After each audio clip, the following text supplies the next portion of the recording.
台南永康的东桥中卫区，这几年来人口快速成长，已经是台南发展上紧的区域之一。但因为整个永康被铁路分做南北两边，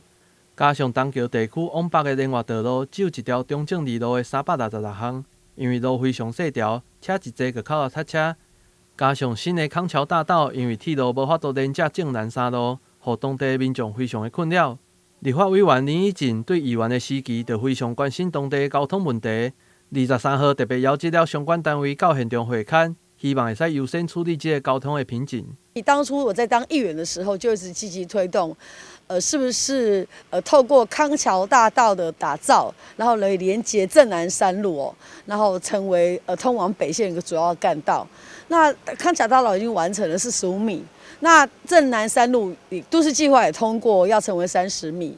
那可是问题这个的衔接哈，现在就是要加强这个进度。那目前因为铁路局他们有内规有规定，法规规定，铁路局规定是不能新设平交道，所以我们在昨天的一个会勘中，就是拜托铁路局说，是不是可以让我们先因为施工的关系，先增设一个临时的平交道。那等到这个整个正南山路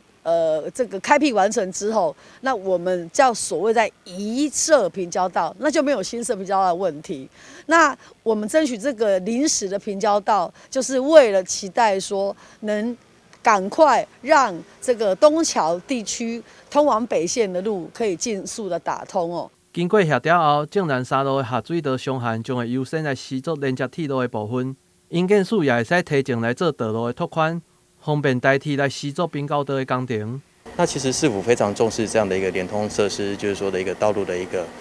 畅通的一个部分。那这边的话，其实就是说未来在正南山路这边会有一个道路一个新批工程、开辟工程，然后水利局的部分的话，这边也会有一些相关的一些相函。那个市府这边是希望就是说跟台铁局争取。能够尽快的来，就是说，透过这样的一个工程，有一个临时的一个平交道，连通在康桥大道跟正南山路这边，让地方的一个居民能够多一条道路能够来做一个连通。这样的话，其实在交通的一个便利线上能够更完整。委员也强调，如果在当地建设一个跨铁路的路桥，预算需要3亿，加上未来铁路将会地下化，所以目前这个做法也是上适合的。台湾新闻郭博义采访报道。